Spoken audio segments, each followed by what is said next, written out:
امام علی اکبر کی شہادت۔ حضرت امام حسین کے صاحبزادے حضرت علی اکبر جب میدان کارزار میں تشریف لائے تو لشکر میں ایک سناٹا چھا گیا۔ حضرت علی اکبر 18 سال کی عمر شریف رکھتے تھے اور شکل و صورت میں نبی صلی اللہ علیہ وسلم سے بہت زیادہ مشابہ تھے۔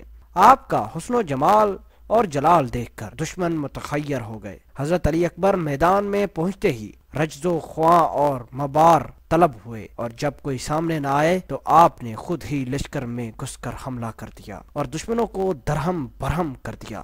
کافی دیر تک لڑتے رہے اور پھر پیاس کے باعث حضرت امام حسین کی خدمت میں حاضر ہوتے ہیں اور پیاس کا تذکرہ کرتے ہیں۔ حضرت امام نے ان کے چہرے کے گرد اور غبار صاف کر کے رسول اللہ صلی اللہ علیہ وسلم کی انگشتری ان کے منہ میں ڈال دی، جس کے چوسنے سے امام علی اکبر کو تسکین ہوئی اور پھر میدان میں آئے، اور اکثر کو واصل جہنم کرنے کے بعد آپ پھر ایک مرتبہ حضرت امام علی مقام امام حسین کے حضور پیش ہوتے ہیں اور پیاس کا تذکرہ کیا تو حضرت امام نے اس وقت رو کر فرمایا کہ اے میری جان غم نہ کھا، ان قریب تم حوض کوثر پر سیراب ہو گئے۔ علی اکبر یہ بشارت سن کر پھر میدان کی طرف لوٹ گئے اور دشمن کے لشکر میں گھس کر بہت سو کو جہنم واصل کیا۔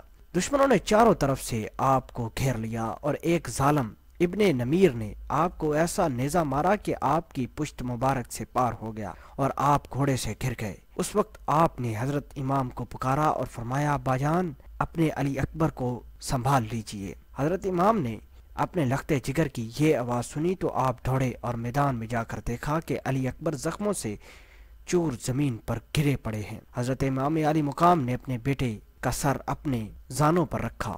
حضرت علی اکبر نے آنکھیں کھول کر کہا کہ ابا جان وہ دیکھیے دادا جان 2 پیالے شربت کے لیے کھڑے ہیں اور مجھے ایک دے رہے ہیں اور میں کہتا ہوں کہ مجھے دونوں دیجئے، میں بہت پیاسا ہوں۔ وہ فرماتے ہیں ایک تو پی، دوسرا تیرا باپ حسین کے لیے ہے کہ وہ بھی بہت پیاسا ہے، یہ پیالہ وہ آ کر ہی پیے گا۔ یہ کہا اور امام علی اکبر وہیں سے راہی جنت ہو گئے۔